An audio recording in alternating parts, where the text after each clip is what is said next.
Hi everyone. In this section, we're going to focus on the attached tool in Oasys Primer, a utility that plays a huge role in part connectivity checking. Here is the plan for this session. We will start by defining what the attached function actually does and why relying on visual inspection alone isn't enough in LS-DYNA.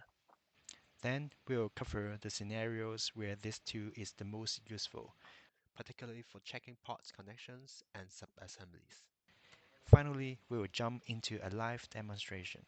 I'll show you the way to use keyboard shortcuts for quick checking, and then we will look at the main menu when you need more specific filtering options.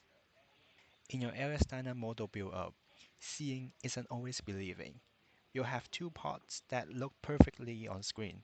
They are touching, the mesh looks aligned, but that doesn't mean that the solver sees them as connected. If there isn't a shared node, a defined contact, or a rigid body linking them, those parts will simply pass through each other during the simulation. This is even more critical if you are running LS-DYNA implicit study.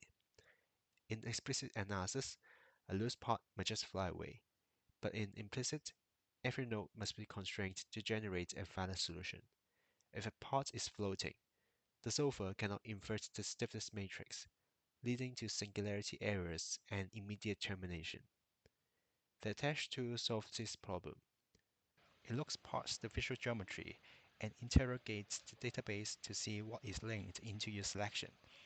It traces connections through share nodes, rigid bodies, spot welds, bolts, and even tie contacts, so that it will make sure your components are properly connected. The attached tool is the most valuable during the debugging phase. For instance, if you're analyzing a crash box and need to confirm that the impact energy will successfully transfer into the rail, you can use this tool to verify the connectivity. It's also incredibly useful for model management.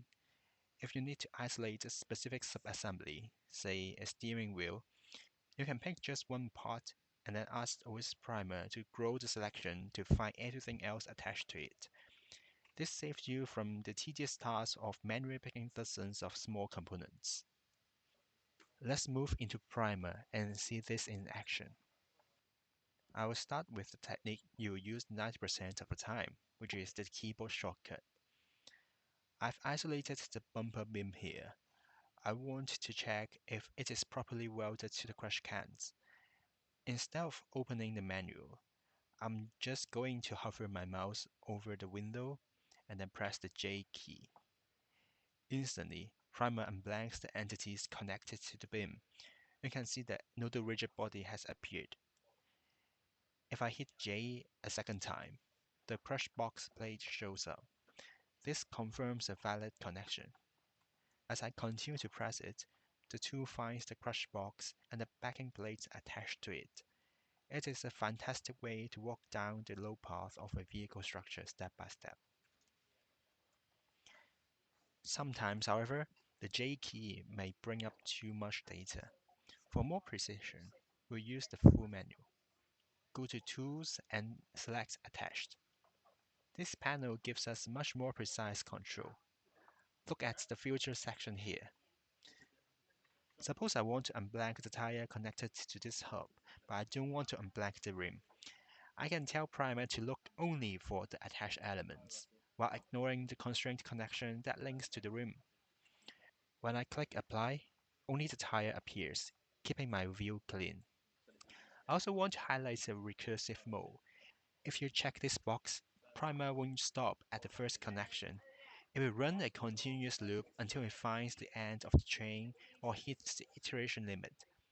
If I just increase the limit to 60, turn the constraint filtering option back on, and I hit Apply, watch how it pulls the entire attached suspension in one go. Now, here is the powerful trick for identifying loose parts for your model. First, select a component that you know is correctly constrained, and use the recursive option to find everything attached to it. Once the entire connected structure is visible, simply press R on your keyboard to reverse the blanking. Now, everything that remains visible on screen is not attached to your main structure. These are your floating parts. items that would fly away in an explicit analysis or cause a singularity error in implicit. This is the fastest way to debug a full vehicle model. Now let's look at a specific scenario where filtering by single elements is useful. Previously, we configured the tool to loop through the entire pod. This means that after one cycle of finding attached, Primal automatically reveals every entity within that pod ID until it reaches the boundary. However, if we want to look more closely at the details, specifically to see if the elements are actually sharing nodes, the whole pod option is not suitable. For this, we'll use the single elements option. This ensures that, after one cycle, Primal will just show the immediate first layer of connected elements.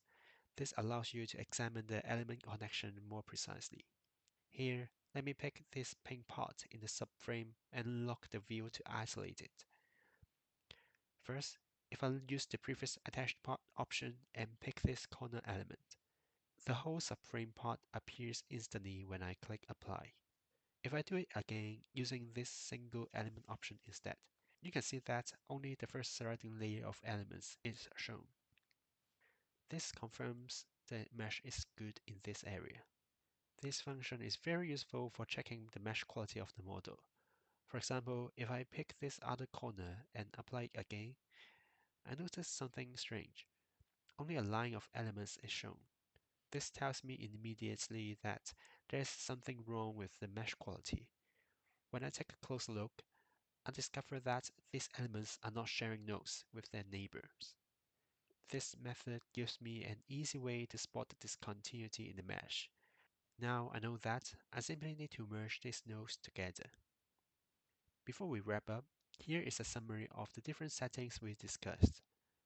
Feel free to pause the video here and take a screenshot of the slides for your reference next time you're debugging a model. To wrap up, the attach tool is a useful utility to do a sanity check for your entire model to ensure your pods are physically connected. By making it a habit to press J and verify your connections as you build, you ensure that your simulation runs correctly for the first time. If you want to dive deeper into connection management, check out the tutorial on our website. And as always, if you run into trouble, our support team is here to help. Thanks for watching.